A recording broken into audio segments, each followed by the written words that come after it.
Ya, meski pihak Hamas telah menyetujui kesepakatan gencatan senjata dengan Israel, namun pihak Israel masih terus memborbardir sejumlah daerah di Palestina. Kini, keputusan berada di tangan Israel. Akankah mereka menyetujui proposal gencatan senjata atau malah menghalanginya? Untuk membahas hal ini, kami sudah bersama Bang Yon Mahmudi selaku pengamat Timur Tengah dan juga ada Rektor Universitas Muhammadiyah Jakarta, Profesor Ma'mun Murad. Selamat sore, abang-abangku. Selamat sore. Assalamualaikum warahmatullahi wabarakatuh. Waalaikumsalam warahmatullahi wabarakatuh. Saya ingin ke Prof dulu. Prof, ini 172 kampus Muhammadiyah ini bergerak menggelar aksi. Apa tuntutan yang disampaikan sebenarnya, Prof? Ya, tuntutan sebenarnya kalau yang di antara 10 tuntutan itu, ya ada 3 hal yang paling utama ya. Yang pertama tentu sikap Barat ya, yang cenderung hipokrit selama ini dalam memposisikan kasus Palestina, Israel gitu ya. Itu mohon ada kesadaran dengan melihat realitas yang ada di lapangan di Palestina saat ini. Itu mestinya Amerika, Inggris, Prancis termasuk di dalamnya Jerman itu juga sudah mulai sadar realistis bahwa Israel itu memang tidak bisa dibela terus-terusan. Ini sudah kejahatan kemanusiaan yang luar biasa. Itu yang saya minta satu hal. Kemudian yang kedua, ini yang juga menjadi catatan, saya kira catatan siapapun pengamat Timur Tengah ya yang punya kepedulian terhadap Palestina, itu terkait dengan posisi negara-negara anggota OI dan juga Rabithah Alam Islami yang selama ini juga sikapnya tidak jelas dalam melihat kasus di Palestina. Jadi ada juga kegamangan, bahkan juga ya ketakutan, seperti ketakutan untuk bersikap tegas dalam menyikapi kasus yang terjadi di Palestina. Kemudian yang ketiga, ini kalau ini memang catatan saya untuk Indonesia. Memang saya harus memberikan apresiasi yang luar biasa terhadap Menteri Luar Negeri Indonesia ya, yang selama ini di berbagai forum dunia cukup getol memperjuangkan kemerdekaan Palestina. Tapi harus juga dicatat bahwa ikhtiar atau upaya-upaya untuk membuka diplomatik dengan diplomasi, hubungan diplomasi dengan Israel yang dilakukan oleh kelompok-kelompok yang tidak bertanggung jawab di Indonesia, itu juga gencar dilakukan. Nah, catatan saya, kalau kita mau merujuk pada konstitusi kita, itu kan tegas gitu kan. Maka saya mengatakan begini, bahwa jangankan berpikir, ya, jangankan melakukan tindakan-tindakan diplomatis untuk membuka hubungan diplomatik dengan Israel, berpikir saja itu tidak boleh.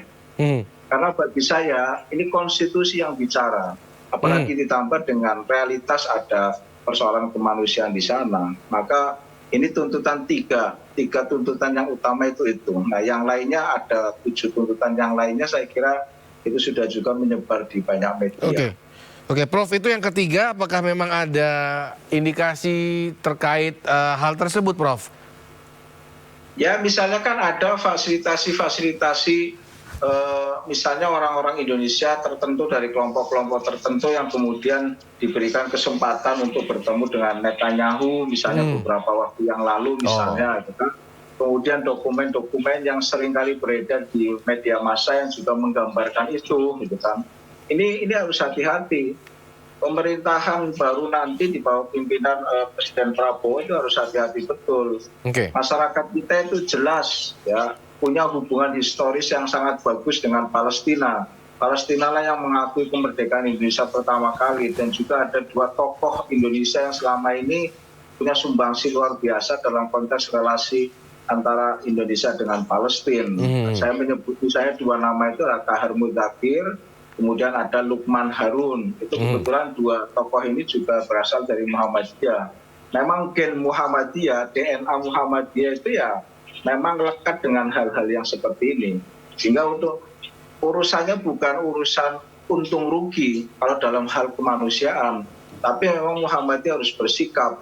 Maka ketika selama ini Muhammadiyah memberikan donasi ke Palestina dan lain sebagainya dengan cara-cara yang soft, itu kok tidak juga didengar oleh dunia luar, terutama tadi yang saya sebut negara-negara barat.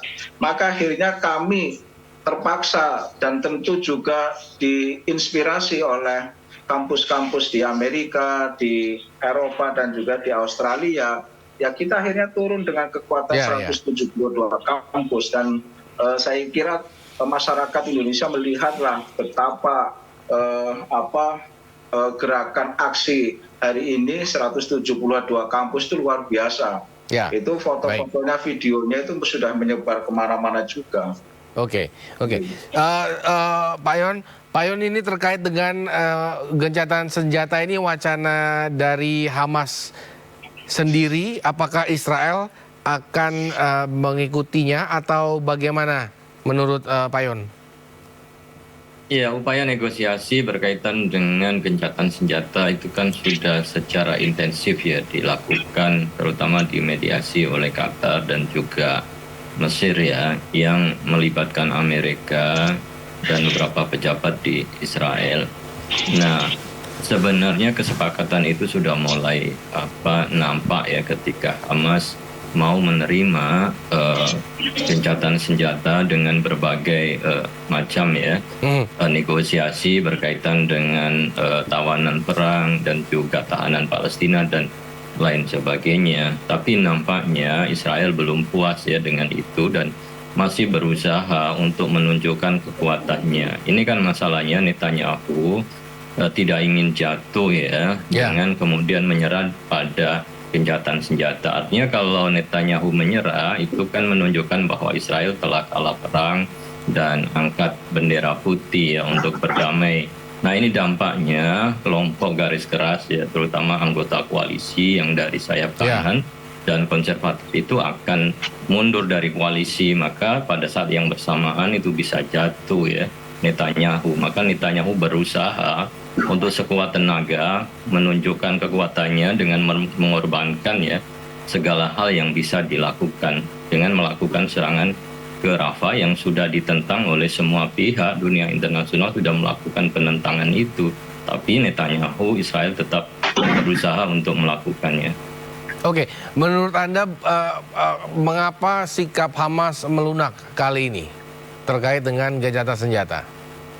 Ya, dalam satu sisi sebenarnya kan Hamas itu di atas angin ya. Kenapa? Karena dia memiliki tawanan yang diculik itu dan profilnya adalah bukan sembarangan. Ada beberapa profil militer ya yang memiliki posisi tinggi yang tentu itu tidak dipublikasikan. Nah, pada gencatan sebelumnya itu kan yang ditukar adalah dari mereka yang usia tua, anak-anak yang rentan, yang sakit. Nah, sementara masih banyak jumlahnya yang mungkin sekitar 100-an, diantaranya itu adalah pejabat-pejabat militer tinggi sebenarnya yang itu belum bisa dibebaskan. Nah, inginnya Israel adalah membebaskan secara perang, tapi sudah 8 bulan itu tidak bisa dilakukan. Nah, kemudian Hamas memberikan tawaran itu, gencatan senjata secara permanen. Pak Yon, ini kalau rencana gencatan tidak berhasil, menurut Anda bagaimana? Terutama juga Mesir yang notabene adalah sekutu dari Israel yang mungkin akan kewalahan kalau para pengungsi mau tidak mau masuk ke wilayah Mesir sendiri. Nah, memang dampaknya adalah Israel akan melakukan serangan besar-besaran. Walaupun itu sudah tidak ada dukungan sama sekali, Amerika juga tidak mendukung, Mesir juga tidak mendukung, bahkan publik di Israel sendiri juga tidak mendukung adanya serangan itu, karena yang mereka inginkan adalah selamatnya ya tawanan perang itu ke Israel ya tanpa ada mengorbankan ya dari sisi kemanusiaan, karena itu sudah menjadi sorotan yang sangat tajam. Tapi kalau bila itu dilakukan, saya melihat bahwa ini akan mengantarkan sebenarnya kejatuhan ya Israel secara moral dunia internasional, karena tidak ada satu negara pun yang bisa menjustifikasi aksi yang dilakukan oleh Israel. Dari sisi ini jatuh.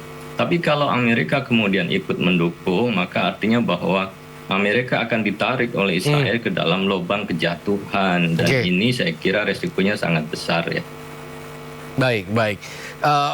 Pertanyaan terakhir, Prof, saya ingin bertanya Prof terkait dengan gerakan yang mungkin nampaknya tidak hanya di Indonesia, di negara lain pun termasuk di negara barat, di universitasnya sudah mulai bergerak untuk membela Palestina seperti itu. Apakah akan berpengaruh suara dari mahasiswa ini menurut Prof sendiri?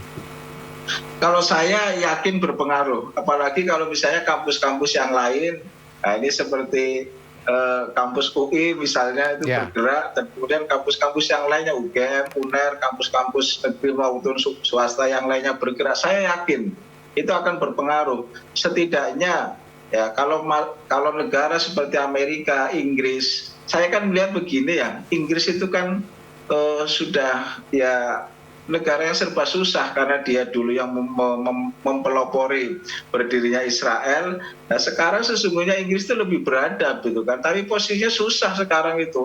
Mau melepas Palestina tentu susah. Termasuk Amerika dalam banyak hal kan seperti itu. Selain juga tentu kekuatan lobi Yahudi yang luar biasa itu kan. Nah setidaknya bagi negara seperti Amerika, Inggris, tekanan-tekanan ini pasti setidaknya akan apa ya, membuat malu Amerika dan lain sebagainya. Saya tidak perlu cerita di sini ya, tapi ada gambaran perubahan sikap Amerika yang ditunjukkan misalnya di Indonesia. Tapi saya tidak perlu cerita. Nah, tadi kan sudah jelas bahwa Amerika sekarang sudah menerima proposal perdamaian yang ditawarkan oleh Mesir dan Qatar. Ini kan tinggal menunggu Israel, Hamas yang diperkirakan tidak mau berunding kan ternyata mau berunding. Ini Israel kan dalam posisi yang sangat terjepit gitu kan. Iya, betul. Baik. Terima kasih Pak Yon Mahmudi dan juga Prof Ma'mun Murad telah bergabung bersama kami sore hari ini. Kita berharap yang terbaik untuk kondisi di Timur Tengah terkait dengan Israel dan juga Palestina ke depannya. Selamat sore. Selamat sore. Assalamualaikum. Terima kasih banyak Mas Imam.